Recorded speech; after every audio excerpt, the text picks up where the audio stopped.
What's good, everybody? It's Chattingw. We're here today, We're Alex Figueroa. and we're about to do his interview. So, bro, tell me a little bit about you. I know you come from North Carolina, and you're here in New York. How does it feel to be back at home? It feels good. I always enjoy visiting New York. You feel me? I was born here, so just to be in the area, soaking the graffiti, soaking the energy is always dope. And how is it when you come here from North Carolina? Like, do you usually link up with your friends? Do you go see certain artifacts that you like to go see, or like? Yeah, I mean, it's really just I link up with the homies. I link up pretty much with my father, my family, and shit like that. I just vibe, bro. That's just about it. I don't really be doing too much crazy shit. Link with the homies. I link with my homie Landon. You feel what I'm saying? It's Tay's first time in New York, so we've been showing him around and shit. We took him on the ferry, train, bus. He had some good spots and shit. So, yeah, it's been chill, bro. Yeah. And when was the last time you was out here? I think like a year ago. I was out here. Actually, no, like last July. Well, pretty much a year. I'm tripping. Yeah, it was like a year ago. I was out here. I spent some time with my homie Landon in the city. And I spent like 2 weeks in the Bronx with my pops and shit. I was just relaxing, bro. I spent my birthday out here. Mm-hmm. I came actually to Battery Park, painted, rode the ferry. Saw some chill shit. Not bad. And what made you move to North Carolina? It was my mother. I was young. I was like 9 years old at the time. Her job transferred to North Carolina, and that was that. It wasn't really up to me. And how was your upbringing? My upbringing? I mean, it was decent. You feel what I'm saying? It wasn't like the best, but it was decent. There's like I can go down a whole rabbit hole explaining that shit. But it was cool. I mean, like we moved to North Carolina. My father stayed in New York, so my parents had split at that time, and then it was just kind of me as a young kid trying to get used to like a whole new lifestyle. You feel me? Coming from the city and then growing up in like the suburbs type shit, and then from the suburbs going into like the southern projects type shit. So it was like a whole just learning curve for me, man. There was a lot of things that was going on. But yeah, it's been straight. It was straight. It was nothing but like love. I think everybody has their own story when it comes to like their struggles and shit. Yeah. And I have mine or whatever, and that's what pretty much pushed me into graffiti. Mm-hmm. And then through graffiti, that shit just kind of changed my life. You know what I mean? The spray can really just like guided me through like my young years and shit. So. I hear you. And before graffiti, for the people who don't know, I know that you also have other hobbies such as bike riding, which you won first place in one of the. I think it was riding in the woods. Yeah, racing in the woods. How was that? I mean, it was cool. Like, bro, I started mountain biking when I was like 5 years old. My father's like consistent with that shit. Like, that's like his passion. So like me, follow my father a lot. I just kind of picked up the mountain biking. Out of all his kids, I was the only one that like really stuck with that shit. So, I had a long break with mountain biking. I wasn't really mountain biking throughout like my early teens, late teens. But like I want to say 3 years ago, I bought my first mountain bike. Started riding consistent again, and I decided to start racing. Soon after that, I got sponsored by a bike shop. Nice. So I ride for a bike shop called Galactic Bikes in Greensboro. And after that, it's a hobby. You know what I mean? Like my main thing is my art, but like I also do like other shit, like boxing. I mountain bike, I skate. I just try to do multiple things that I love doing. You feel what I'm saying? Also, as well with rollerblading as well. I saw some of your videos in the skate park, and damn, that shit was crazy from doing 360, grinding on the poles and shit like that. Yeah. So that was really impressive to see. Yeah. Another thing that I noticed that is you love to read books. Yeah. The type of books that I see you reading is pretty much about life, self-empowerment, pretty much finding out like spiritual journey stuff. Yeah. What made you get into books? Man, honestly, I was never as a young kid, I was never really reading like that. I didn't really enjoy reading books, but it wasn't until about like maybe 2012 where I don't know, I was just kind of going through a whole phase of like trying to figure out just who I was in a sense, you know what I mean? I was like reading on multiple different religions. I was trying to figure out like why. I used to wear this rosary a lot, and I was just questioning why I was wearing it. It was mostly because my family had their own perspective. So for me, I just went on a journey of finding my own like truth or whatever, and like it led me through reading like about Buddhism and like Hinduism and shit, and like through that's what like opened me up to the doorways of like reading like self-help books, more on like spirituality, and it just kept going from there. So like I'm not like an active reader like every single day, but I do got like those key books that like I fuck with heavy, that were just like life changers. You feel what I'm saying? Yeah. And is that your favorite I guess genre of books that you like to read? Pretty much spiritual things. Yeah, definitely. Like anything that's like informative. I don't really. There's two books that I have that are like more like story based, but they're still informative. You know, like The Alchemist is an informative book. You know, it's a fun, you know, story. And then the Celestine Prophecy is a great adventure story, but throughout the book, you know, it still has like those sections which is very informative on like energy and consciousness and things like that. So, and I did notice some of the things that you put in your artwork is some things from the books, like the spiritual flower, I believe it's called. The flower of life. So yeah, the one of the example I was talking about was the flower of life. I think it's called Ink Cross. The Ankh. Yeah. I actually got both of those tattoos. Yeah, I was gonna actually ask you, what does that mean to you? Well, the Ankh just means like eternal life. You feel what I'm saying? And then like the flower of life is just like, you know, they say that's like looking at the flower of life is like a moment in the mind of God. You feel what I'm saying? And like through this sacred geometry symbol, you know, like you can basically like connect a lot of things through sacred geometry and shit like that, numerology, all that. But do you feel like that's something you use on a daily basis? Like every person you meet is part of that journey for you? Yeah, like, you know, and that's another thing too. It's like that flower of life also, you know, symbolizes the connectedness that we all are. And, you know, so yeah, everybody, like my homies, you know, even us meeting today, it's like everything is in alignment at some sort, you know, to push us forward on our purpose and shit, man. So yeah, definitely. Nice. And I also knew about you because of one of your friends, and an artist I actually interviewed here was VR. Yeah, he was telling me all about your work, and I actually saw it. Besides working with art, you also designed your own clothing brand, AF, right? Yeah. And it was a collection called Dreams into Reality, or Reality and Dreams? Dreams are real, yeah. Dreams are real. What was the message behind Dreams and Real? What made you want to go to that? I mean, bro, that was like my first time really like creating a collection. Excuse me. And I just felt like at that point in time, I mean, I was already like kind of, Dreams Are Real has been a statement that's been solidified in my mind for a minute. But to be at that point, I just felt like it was time for me to, you know, make a collection of merch, bro, that just was just simplistic. It was comfortable. You feel what I'm saying? It was like enjoyable for people to wear and shit. And yeah, that point in time in my life, bro, was just like a turning point. You feel what I'm saying? I think, you know, I had just got out of my last situation, and I was just back to putting like all of my energy into my craft and shit. So, you know, I was just my dedication, like, you know, my step forward in that, you know, and making my dreams a reality type shit. So yeah. Nice. And the people that you did have for the photo shoots was VR and other people. What made you want to do that route and that theme for a photo shoot? Like just all of you guys there wearing it at a train station or in the city? Yeah, I mean, well, that's just what the brand is about. It's a lifestyle brand. You feel what I'm saying? It's basically like my lifestyle, bro. I don't really try to go away from that shit. I don't try to like portray anything that I'm not. So when it comes to the grittiness and like the train station or the graffiti, like this is all me. You feel what I'm saying? So if any way that I can put that in different forms and make that, you know, come to light, and for me it just made sense. You know, like the original photo shoot that we had, it was me, my homie Landon, I had one of my young homies, Anxious, was there. We had my other homie Alex. Who else was there? It was just like us four, right? Yeah, that was just us. And then I had my homegirl Jamie come through, and we just kind of bounced around ideas. You feel what I'm saying? We put the sweatsuits on, put the ski mask on, and we was just walking around downtown Greensboro, looking at the key spots. Landon was like a big, you know, help on that because he was pointing out certain shit that just looked cool.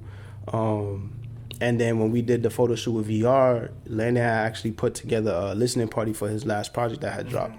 So we did that shit in the city, and I just had merch on me, and I just told him, like, bro, just put this shit on for the joint, for the night. So he just rocked it, bro, and then it just kind of came together like that as far as, like, collecting content with VR and shit. But, yeah, I try to do everything in-house, bro. You know, I don't really try to, like, you know, find other people, man. I try to really just build my brothers, you feel what I'm saying, people that I've known for years, you feel me, people that have always shown me love and support. Like, any way that I can just get them involved in what I got going on, and any way I could be a service of what they got going on, that's always the vibes, bro. That's nice. It's always good to put your own people in. How did you meet VR and Landon? Landon, I met Landon.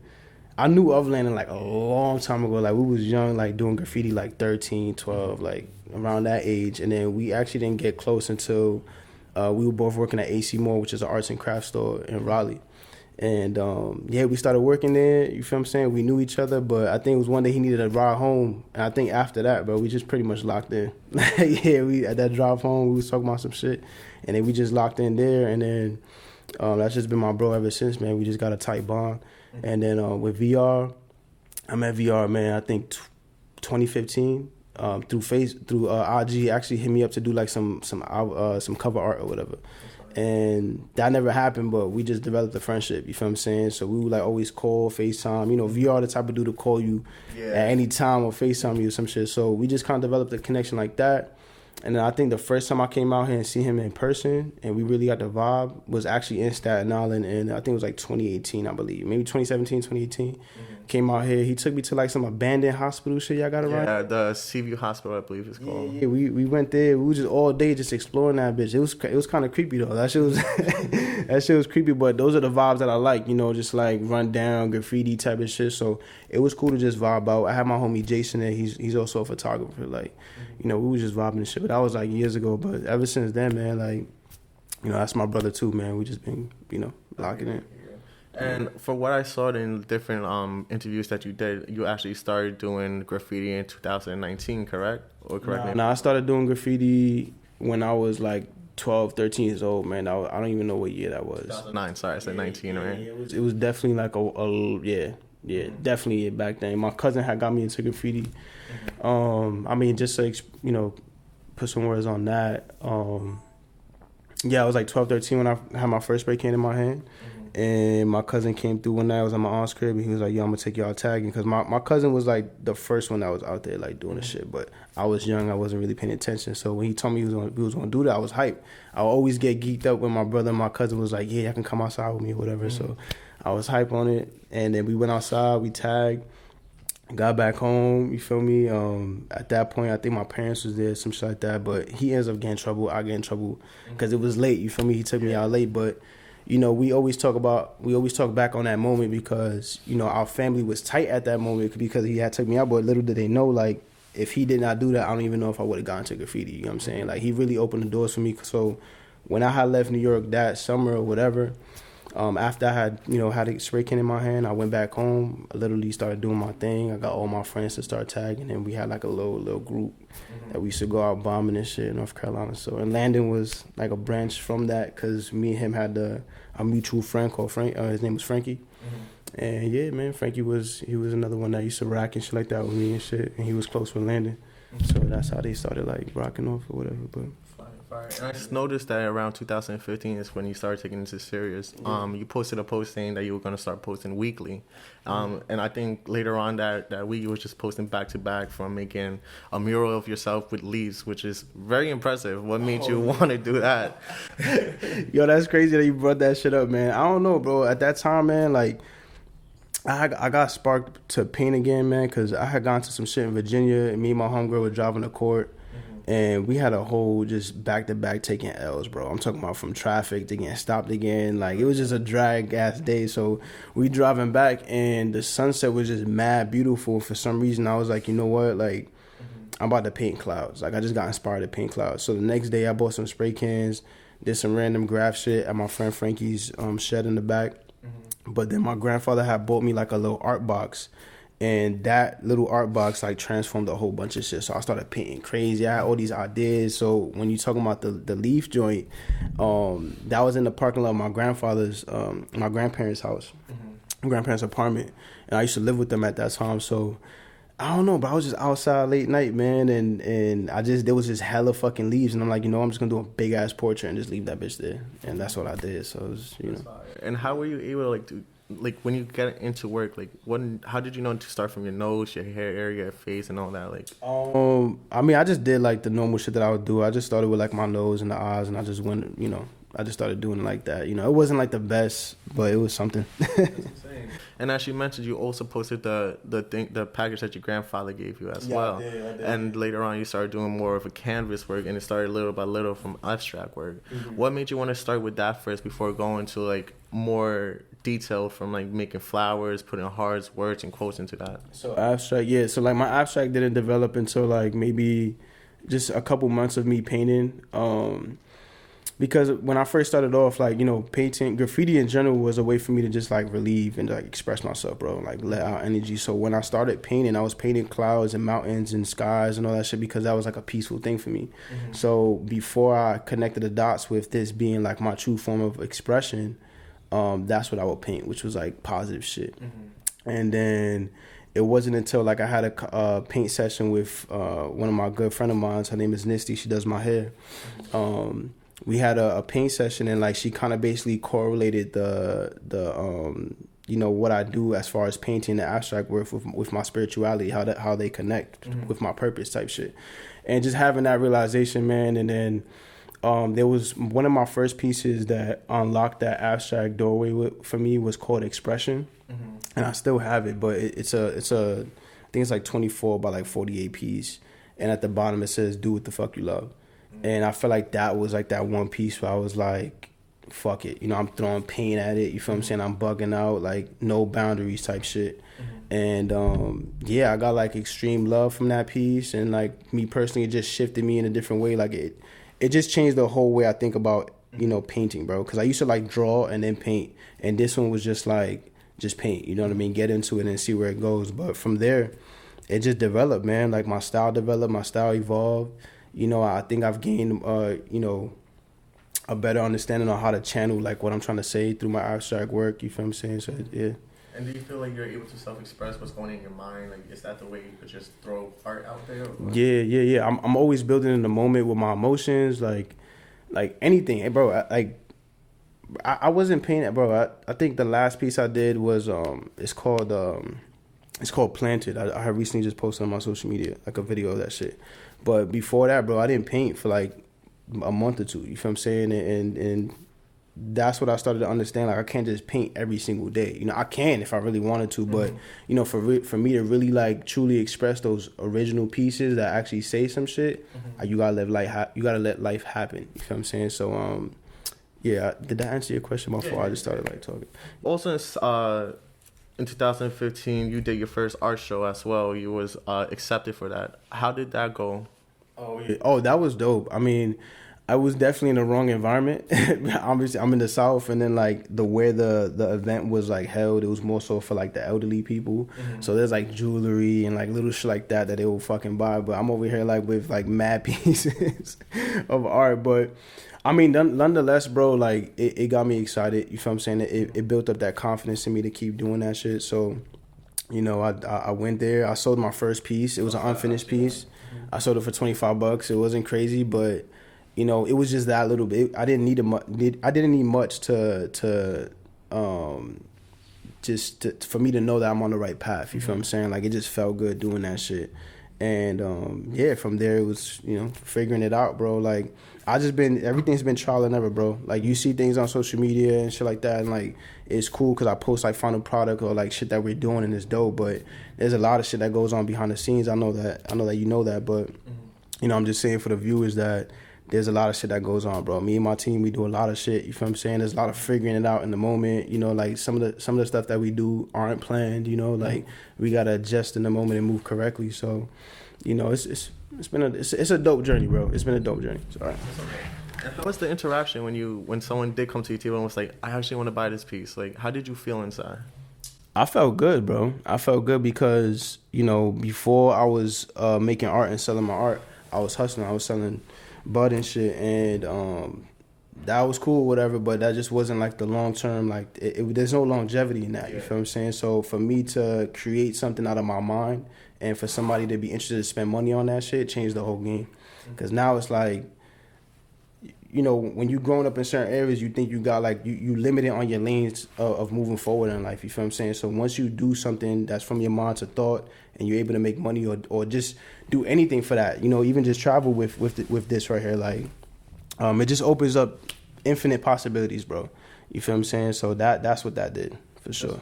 And then later on in 2017, you started drawing on vans. You actually made a pair for your sister as well, I believe. Yeah. What made you want to start going to that route instead of going on canvases? You changed it to a different canvas, which were shoes. I mean, bro, I honestly, I paint on anything, bro. You know what I mean? I paint on anything. But at that time, I was definitely trying to, like, attack the shoe game, which was cool. And, you know, with that particular shoe that I did for my sister, it was her birthday shoe, you feel me? And she's an Aquarius, so I put, like, some water there.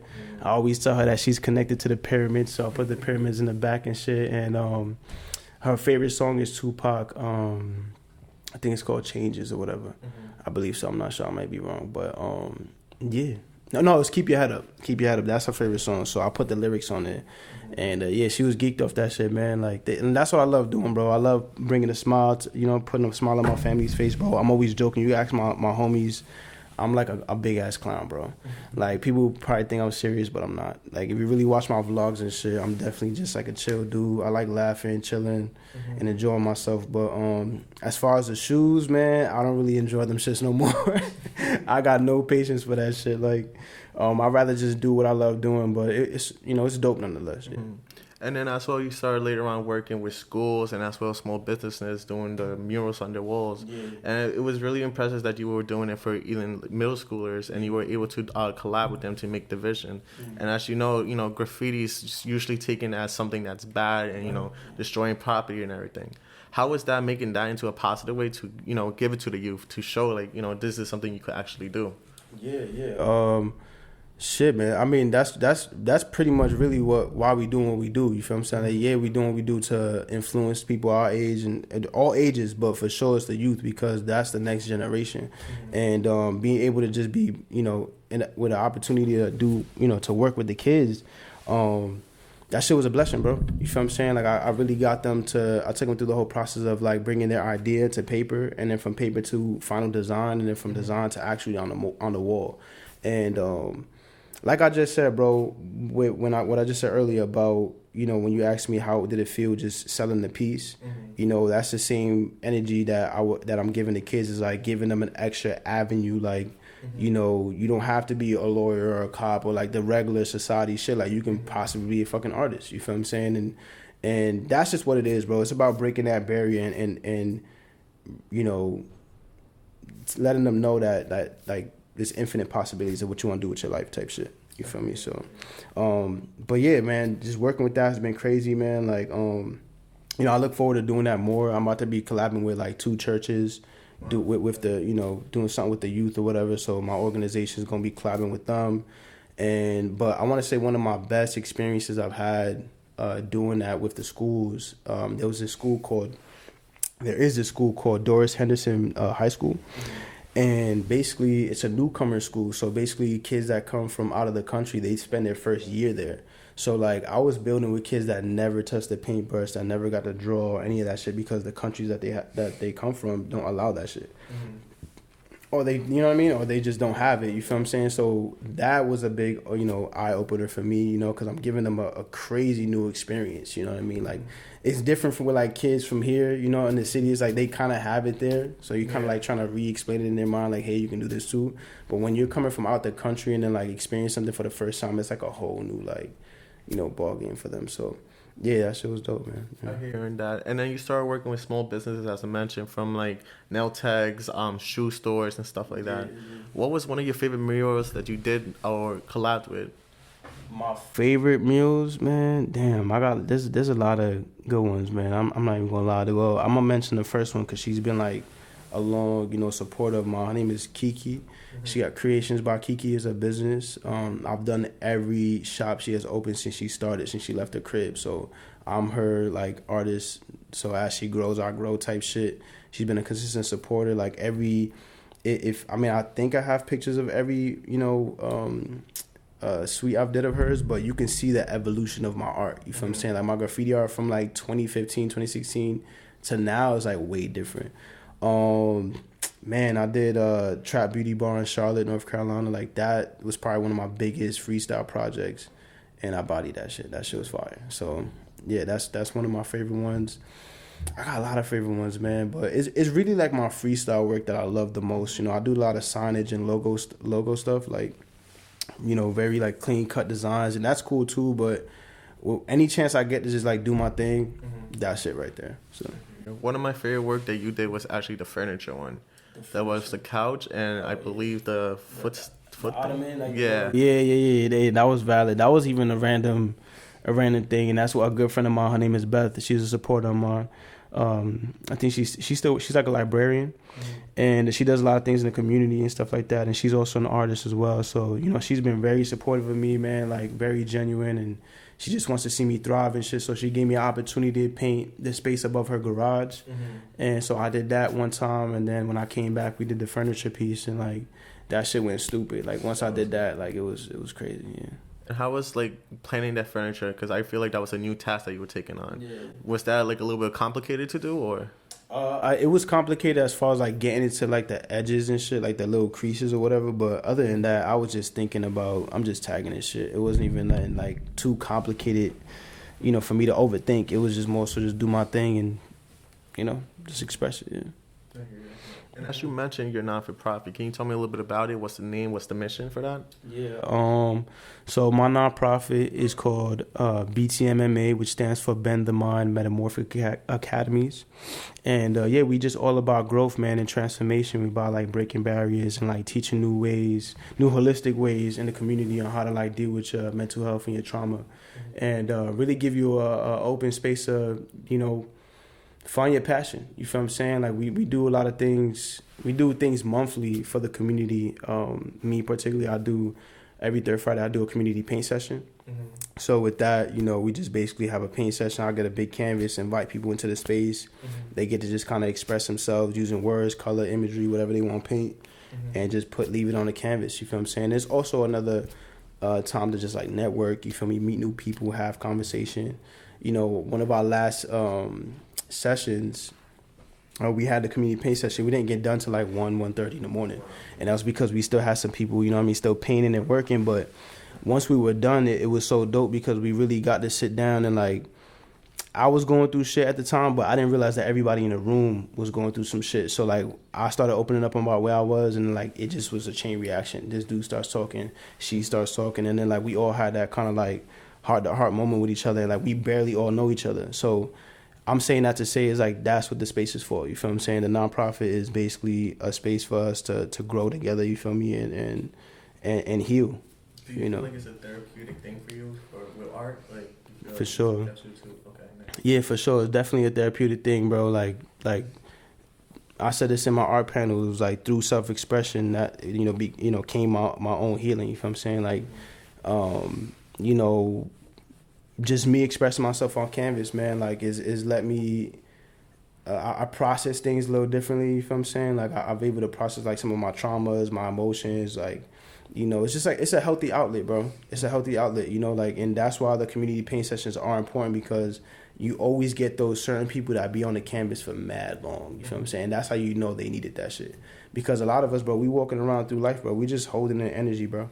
You know, whatever it is, whether it was your bad day, whatever, and if you don't have that outlet, bro, all that shit's in your aura just clogged up. And then this shit might come out in anger, you feel what I'm saying? Or you might get upset over the littlest shit, or, you feel me? It's just, it's retarded shit, man. And, so yeah, that's why I just teach the importance of self-expression, bro. It's like having a healthy outlet. It doesn't have to be in the arts. You know, it can be anything. You feel what I'm saying? Like whatever you love doing, like do that shit, be present in that shit, and release through that. So that way, when it comes to the everyday life and you battling that up and down shit, like it won't be such a overwhelming thing for you, you know?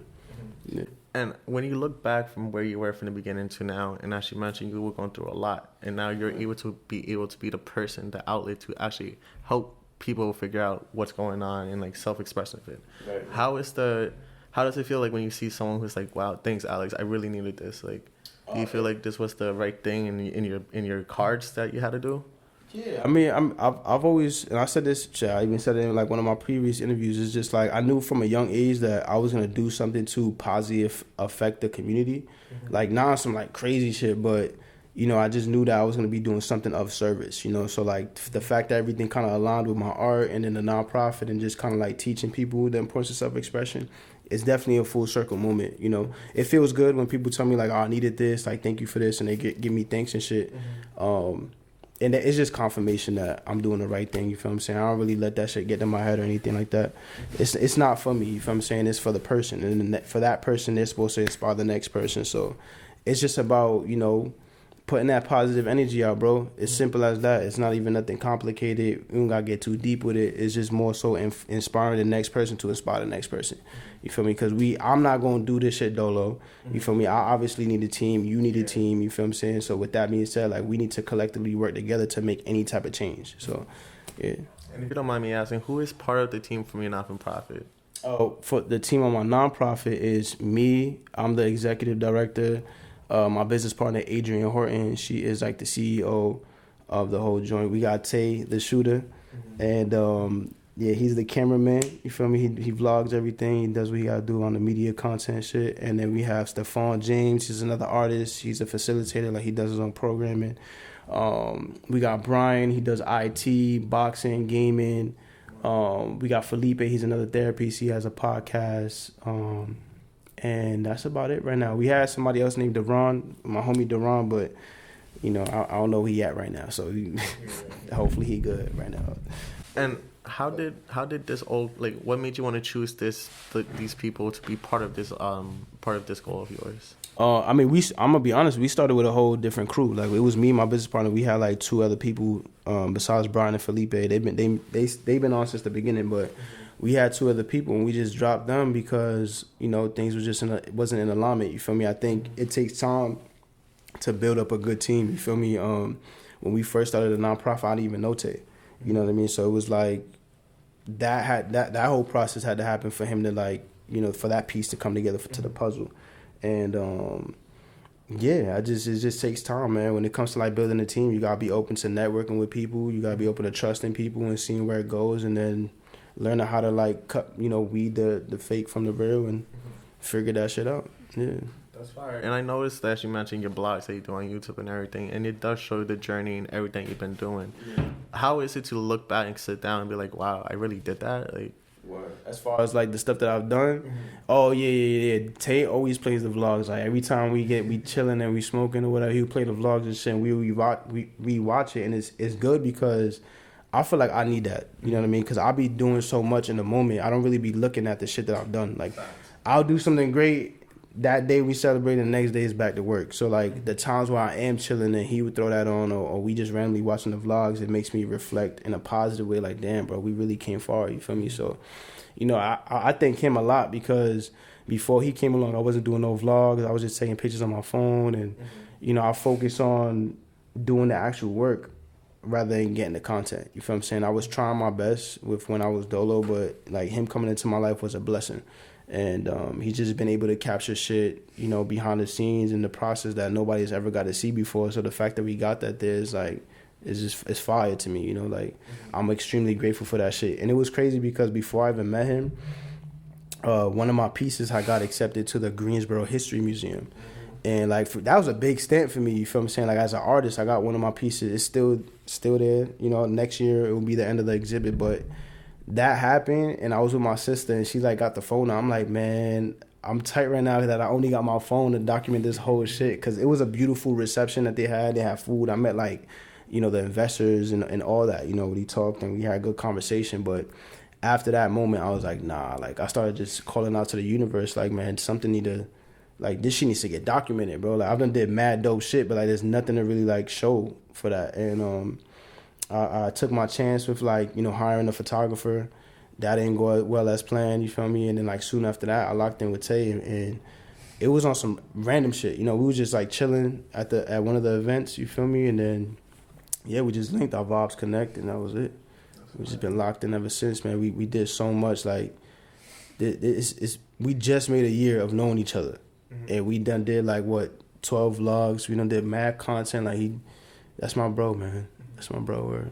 And do you look back and see, like, damn, I don't think I would have been able to do this if you didn't move to North Carolina? Because I feel like North Carolina gave you a big open hand to let you do whatever you want. Because as you said, in New York, you was just doing everything at once. Yeah, I think, I say yeah. You know what I mean? I don't know how it would be if I didn't, you know, leave New York, because my cousin and my brother, they were doing the gang shit, and they were just in some whole other shit. You feel me? And those were I looked up to them as a young age. So if I would have stood here, I definitely probably would have just mimicked that shit.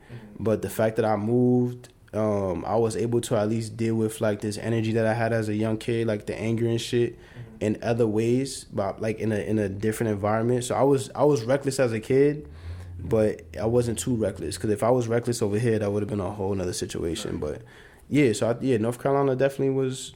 It's been good, bro. Like, being around trees and shit, man. Like, I can't really go back and say the what ifs. You feel me? I feel like everything was just an alignment for my life. Like, even with my dad not being there, it's like I can't even say I wish he was there, because it's like I probably wouldn't even be this person. You feel me? Like, I probably would have been following him, working at his job, and like doing some regular shit. But you know. Yeah. And I know how in another podcast you did, you mentioned how North Carolina really doesn't have a lot of graffiti, and like New York does. How was it to bring the culture of graffiti of New York to there, and like people really gravitating in a good way? Yeah. I mean, well, the first part of the question is like there is graffiti there, but it's just a whole different culture down there. Like over here it's like you see that shit everywhere. There's just no boundaries for this shit. But over there it's like you can't do that, obviously, because one, it's gonna make it very obvious that there's graffiti in town, and then there's just like certain spots. So you got like you got train tracks, you got like the underpasses and shit like that. Like that's where a lot of the graph heads go. They go to like secret low key spots. It's rare that you see trains. Trains is a big thing. Like when you go to North Carolina and you see the train tracks and shit, every time you see a train passing by, there's gonna be fucking graph on there. So. But yeah, it's just it's just not it's not like New York. I can't compare it to anything like that. But now as far as my style and trying to fit, make my way into the art world in the South, that has been a challenge. A lot of people do portraits, landscape. They're very selective on who they allow to do like most of the shit, especially with murals. But yeah, I've been having to struggle with that, but I just never really switched my style up to fit any of that shit because I didn't really matter. Like what I mean. I think, like I said, my goal is like, I'm not trying to get put on as an artist and make money. This is just my form of expression. So I've just been constantly evolving and tweaking my form of expression to be digestible. So when it came to the logo, when it came to the dreams are real, when it came to like, I struggled with how to, do my freestyle work in a mural form because I was always doing shit canvas. So from this to like a whole wall is two different things. So I had to learn to grow into that. I had to learn to grow into clothing because I was trying to do clothing when I first started, but it was like, how the fuck, I didn't know nothing about vinyl heat press. I didn't really have the concept of my logo down packed. So there was a lot of things in the beginning I was still growing into. But as I've grown and shit, like I've definitely shifted in my creativity to handle clothing, to handle murals and pretty much anything at this point now. So it might still, like, I still experience like some slowness, being in North Carolina, but I'm way more accepted now more than ever. Like, for sure. And as I mentioned, like behind cameras, do you plan on opening something here in New York for everyone to see what you were doing in North Carolina? As far as what, like, just like events or art shows as well? Yeah, so, like I said, my plan with this community center, I'm going to talk to them and see if I can do a community paint session in Harlem. I think that'll be cool for the kids or anybody that's in that general community. I'm going to be linking up with other artists like my homie Edwin. He got this is actually his project that I'm working on. I'm helping him work that shit in Harlem, but he's another artist I got out here. We're going to be doing like a couple of events, you feel what I'm saying? Like actually next month on June 17th, he's going to be doing, I think it's called the Love Yours Bike Tour. And we just going to be rocking that shit out. I think we're going to have like a paint session. It's going to be me and two other artists. Well, me, him, and another artist. We just going to be vibing out, throwing down on the canvas. They're going to have like mad pizza and shit. So y'all more than welcome to come through if y'all want. I think it's going to be in the Heights. I think he said it was going to be. Yeah, the Heights. So it's going to be in the Heights. So it's going to be a chill vibe, bro.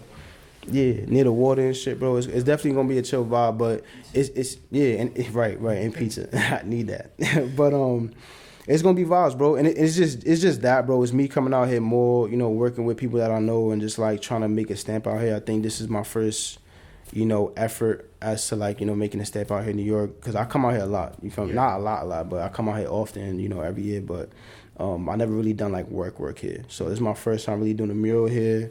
We doing a podcast and shit. I got Tay out here documenting, so we slowly but surely, bro, things is definitely gonna start rocking for sure. Yeah, I can't wait to see that. Hell yeah. Have you ever done, besides the one in Harlem right now, did you ever do anything here in Staten Island, like an art wall or even tag somewhere here? The only place I ever tagged was that hospital. Yeah, I had a marker on me. It wasn't even nothing crazy. I just hit a door or whatever, but. Nah. I'll do most of them, in the Bronx.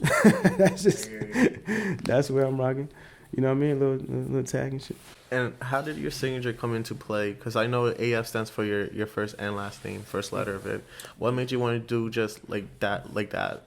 I was just in the beginning, bro, I was just signing my shit, and I just made the AF in a cool way. It does not look like how it looks now.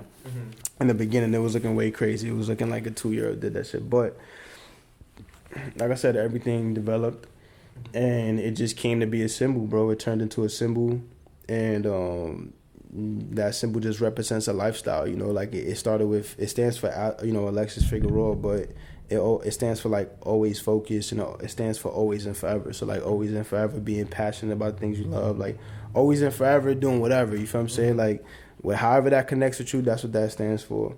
And yeah, shout out to my friend for that. She was definitely trying to figure out what the AF stood for. And she was like, I thought it stood for always and forever. And when she said that, I was like, yeah, nah, that's it. I need to take that. 3 dots was just the 3 dots, or does it stand for anything? The 3 dots, I don't know. The number 3 has always been like something that's like dominant in my head. So I just put 3 dots, you know what I mean? And, you know, if I did want to put a meaning on it, it would just stand for like mind, body, and soul. Okay. You feel what I'm saying? You know. Nice. And what do you think was the hardest struggle for you when you was coming up with this not-for-profit, or even just designing? Yeah. The hardest part, man. I mean, there's been a couple barriers, bro. I've been through like every emotion with shit, bro. The hardest part, bro. Like, I guess like, you know, humiliation. You feel what I'm saying? Like the self-doubt. You know, shit.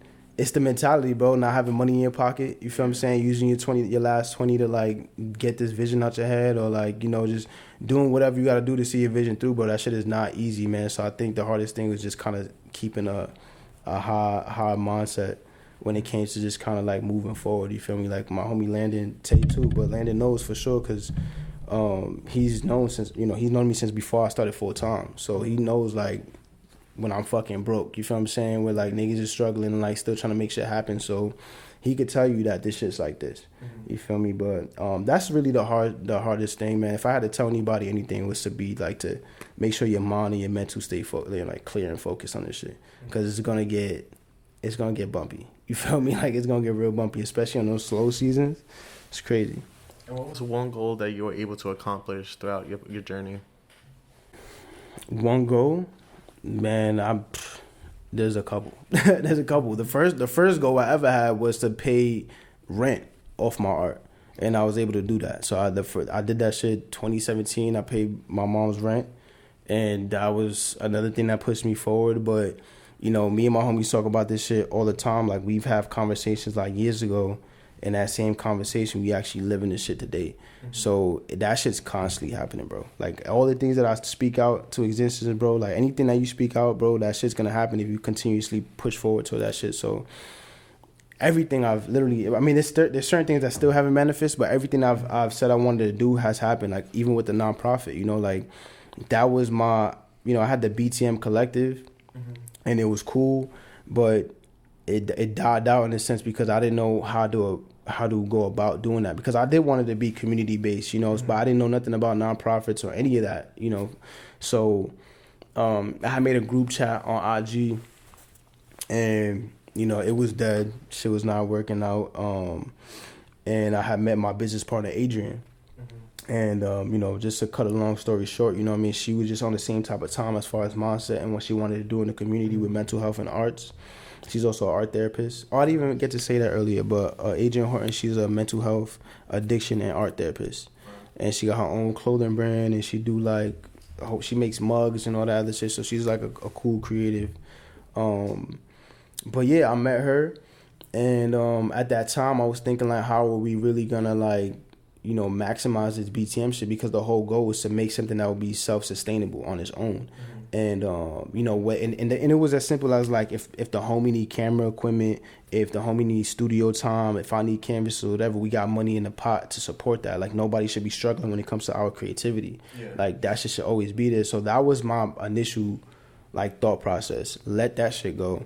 Fast forward like what, fucking 3-4 years later, I meet Adrian, and so that whole game plan I had to develop that thing, you know, after I became solidified as an artist, you know, that 5-year plan turned into 3 months, you know. So yeah, I met her, you feel me, and I was thinking about how to expand on this shit, and at the time, she had called me, and the night prior, before she called me, I was thinking about doing a nonprofit because I saw a video, and it seemed like something that we'd probably be able to do. And she had texted me that night talking about we gotta talk business. Got on the phone with her the next day, and then the first thing that comes out her mouth is like, I think we should start a nonprofit. And like for me, that was confirmation. Like, you know, whatever I was feeling in my head, the thoughts was like, go ahead and push on that shit. Yeah. So once we solidified the name, I kid you not, bro, I want to say a month, 2 months, bro, we was in the spot. Shit just started happening like this, bro. Like, we in the spot, we pulling up the rugs, taking off the wallpaper, we redesigning this shit. And then within 3 months, we was ready to rock, bro. Like, January came around, we had a whole grand opening, we had mad people show up. Like, it was crazy, but it was crazy because we had a big shebang with the open up. And, you know, that rest of the year was a struggle. You feel what I'm saying? It was like, we hit the top, it was like, boo, and then when we came down, like, the reality hit, you feel what I'm saying? And it's like, you know, some people say we jumped the gun with getting into a space, but it is what it is, you feel me? We've been paying for shit out of our pocket. So I have my personal bills, and I also have bills with the space or whatever, but you know, it's been a struggle with my team, but it's been worth it, man, because we've been like developing a genuine community, bro. Like, we have people consistently show up, you feel what I'm saying? Like, we have new people come up. Like, the community has been very organic, you feel what I'm saying? So yeah. And where do you guys see yourself in a year, or you yourself in general? In a year, man,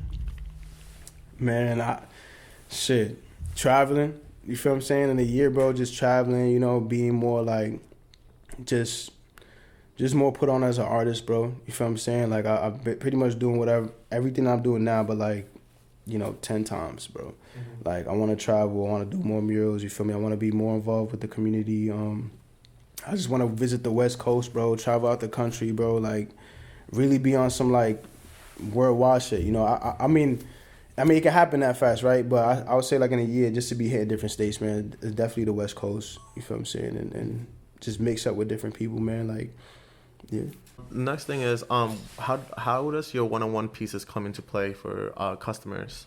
One-on-one pieces, so you're basically buying a piece that I already made, but if like you're wanting to buy a piece from me and you want me to just do my thing, it's the same process, bro. I just pretty much create off of whatever I'm feeling. I may ask you, like, do you have any like words, color choices, like shit like that help me kind of navigate to attack what you want, but still allow me to do my shit. But it's the same process, bro. It ain't nothing complicated. You know what I mean? You let me know what you want to tweak in there, what you want me to add, and then from there I just whip it out and just blah, blah, blah, blah, you know, just do my thing. Correct me if I'm wrong. Did you ever do a painting live while other things were going on? Like, I feel like I've seen something like that. Yeah, I live paint all the time. I live paint all the time. Funny story. The first time I ever live paint ever, I thought it was going to be some simple, small event, bro. I pull up to the spot. There's like 40 people, bro. That shit right there was definitely nerve-wracking. But, I mean, I did it, and I think it was good because that really just shut down all that fear and shit I had inside. Mm-hmm. Left the window after that. So I enjoy it, you know, especially if I'm outside, I could use spray paint. Mm-hmm. Yeah, because people love to get involved, you know, and to add on to that, the community paint sessions is basically like a live painting session, but I'm doing it with people that come to the event because people want to be involved, bro. People want to, they never used a spray can before. They want to spray, you know, they want to feel involved in shit. And, you know, that's just, I'm big on that. You feel what I'm saying? So yeah, the live painting is dope. And what was one of your favorite interaction with a person that you gave a painting to, or like the meaning behind it to them? Like, man, I mean, I got a couple. You feel what I'm saying? I got two. The first one is this piece. It was a Trust No One series I did, and the second piece of that was called A Pain So Deep. And I basically it was one of my biggest pieces. I did a mixed media pieces of how, like, I don't know if you've seen it. Excuse me. I don't know if you've seen it, but it has like the pill bottle with the pills coming out. You feel me? So I got the New York buildings and shit, and I wrote a lot of stuff within the buildings and all that. But that was a piece for me that was like, it took me a while to like conjure up the energy to put it on there because that piece hold a lot of trauma. You feel me? A lot of things that happened to my childhood kind of pretty much went on in that piece. So it was a deep piece for me, and so there was, I guess, I don't want to be long with the story, but fuck it. So basically, we was doing the whole shit was going on with like the whole Black Lives Matter, or whatever, right?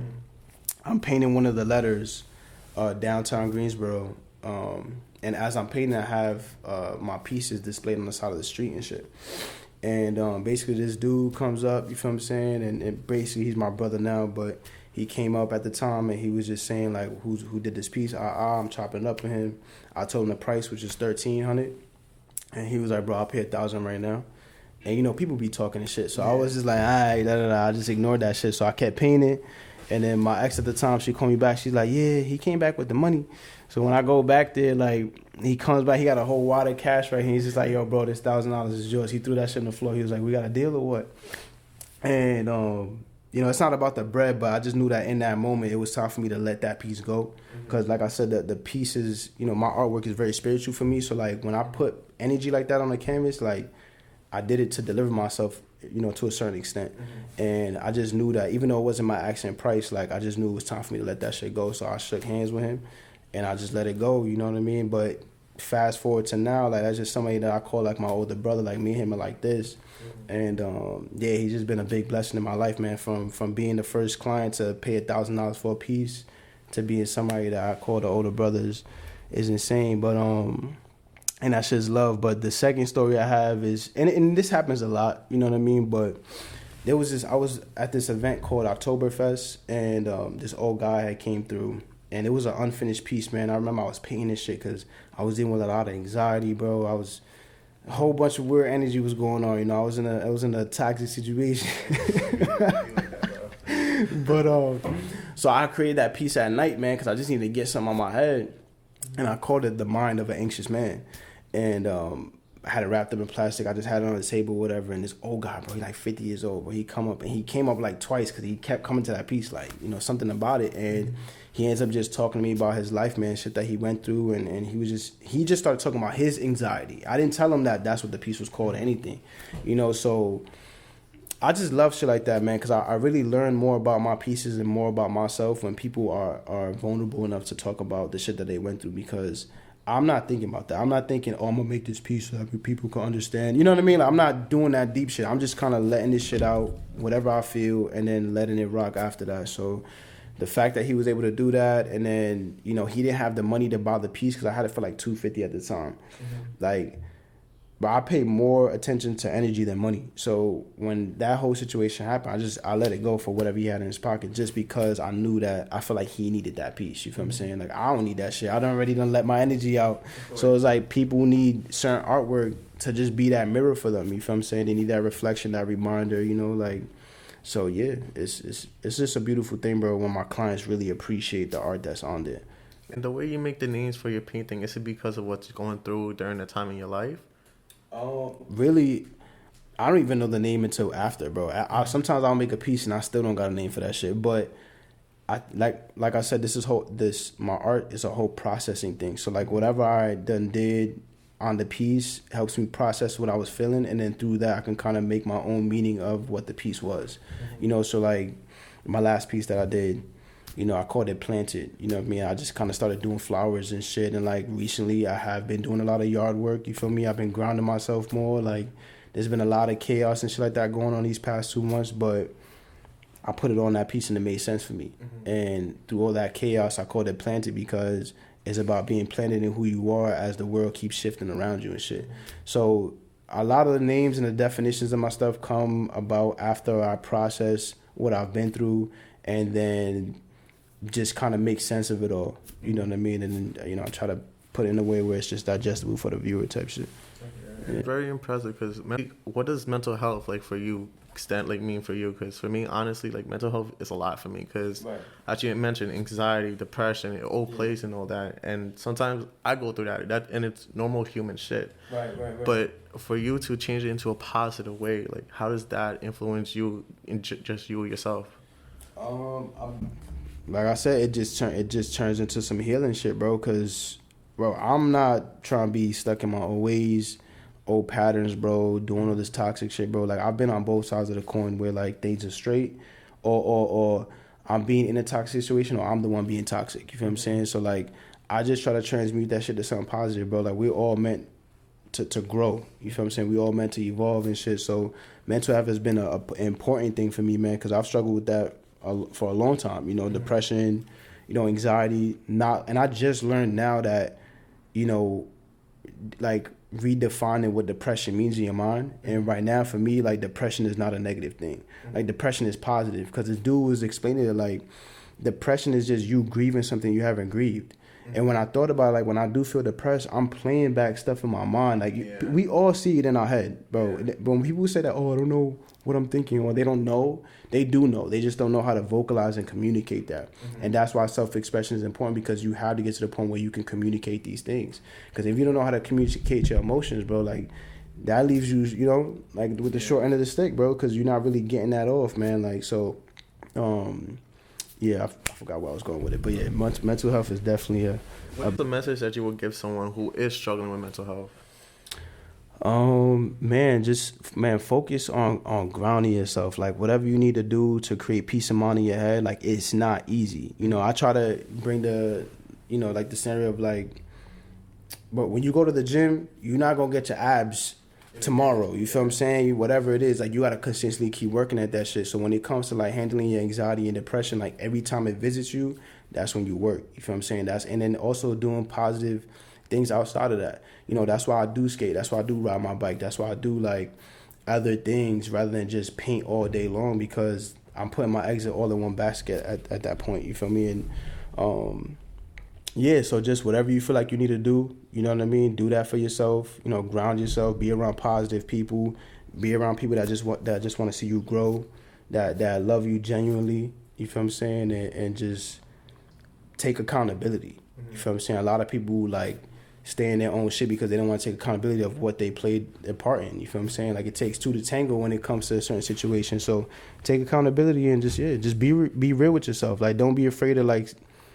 Just, I don't know, man. Like, I'm big on, like, I could start tomorrow. You know what I'm saying? Like tomorrow's a new day type shit. Like, I don't really try to hold myself to the past shit anymore, bro. I'm in a constant state of, like, self-discovery. You feel what I'm saying? So I think working yourself to get to that point is important, bro. What do you think you would tell yourself if your younger self, if you were able to talk to yourself when you were younger? Man, damn, nobody ever asked me that before. Shit. If I had to tell him something, man, I guess like, you know, everything's gonna be okay. You feel what I'm saying? Or everything's gonna make sense, because I think I spent a lot of time, my younger age, even till now, like I overthink a lot. So I will make fucking scenarios in my head of like go to the worst of the worst because my mind is allowing me to go there. But I think if I would have pulled myself out of that mindset, it would have left me in the moment a lot of times with, you know, past experiences and shit, man. But, you know, we here, bro. You feel what I'm saying? I feel so good right now. Like, it's not even, I'm on a whole different mindset, bro. Like, my life has did a whole 360, bro. So I can't even tell them what I would tell, you know what I mean? Because it's like we here now. But yeah. If I had one thing, it was to just be that's going to be okay and be present. Be more present for sure. And I feel like you're definitely doing that now to other people. So yeah. It's actually a gift now that you're able to give it out to the community and other people who are around you. So it's really, really dope. That's why it goes with the mental health, bro. I'm telling you, bro. Fear, bro, self-doubt, all that shit. Like, my mother still deal with that shit. Like, my sisters, my family, my friends, we all got shit that we still got to work towards, man. So, and me too. You feel me? I'm not this person like, yeah, man, I'm here to fucking inspire. Like, nah, there's days where I'm not it. You feel me? But it's just being real with that. You feel what I'm saying? Being real with being human, being real with your emotions, you know, taking accountability and being vulnerable, bro. Like, that just opens the doorway of, like I said, infinite possibilities of, you know, growing and healing, man. So, yeah. Awesome. Would you like to shout anyone out before we close this? Man, I shout out Landino. I shout out Tater Shooter. They rock with me, man. Shout out all my homies back at home. Shout out the BTM squad. Shout out to all my supporters. All the people that continue to support me and show love. I appreciate y'all. Y'all push me forward every year. And, yeah, that's it, man. Y'all remember dreams are real? Dreams are real. We living proof of that shit. Everybody in this room is living proof of that shit. You create your reality. Stop getting hindered by your own fucking thoughts, man, and your past traumas, bro. That shit is not you, man. So you create your reality. And, yeah, we out, man. 100% agree. Where can we find you, bro, on Instagram, YouTube, all that? So Instagram, you can find me at Alex_BTM. My nonprofit page is BTM.metamorphic. My website is afartistry.com. BTM website is BTM.ma.com. Go on YouTube, Google, type in AF Artistry. You know what I mean? That's where y'all tap in with me at. Awesome. For sure. So this was the interview with Alex BTM. Thank you, bro, once again for coming all the way here to Staten Island. Because damn, it was a travel for you from North Carolina here and shit. So shout out for that. Stay tuned and definitely tap into his work, and you could definitely find him more. Thank you guys for watching. This was Chattingw and Ant. All right.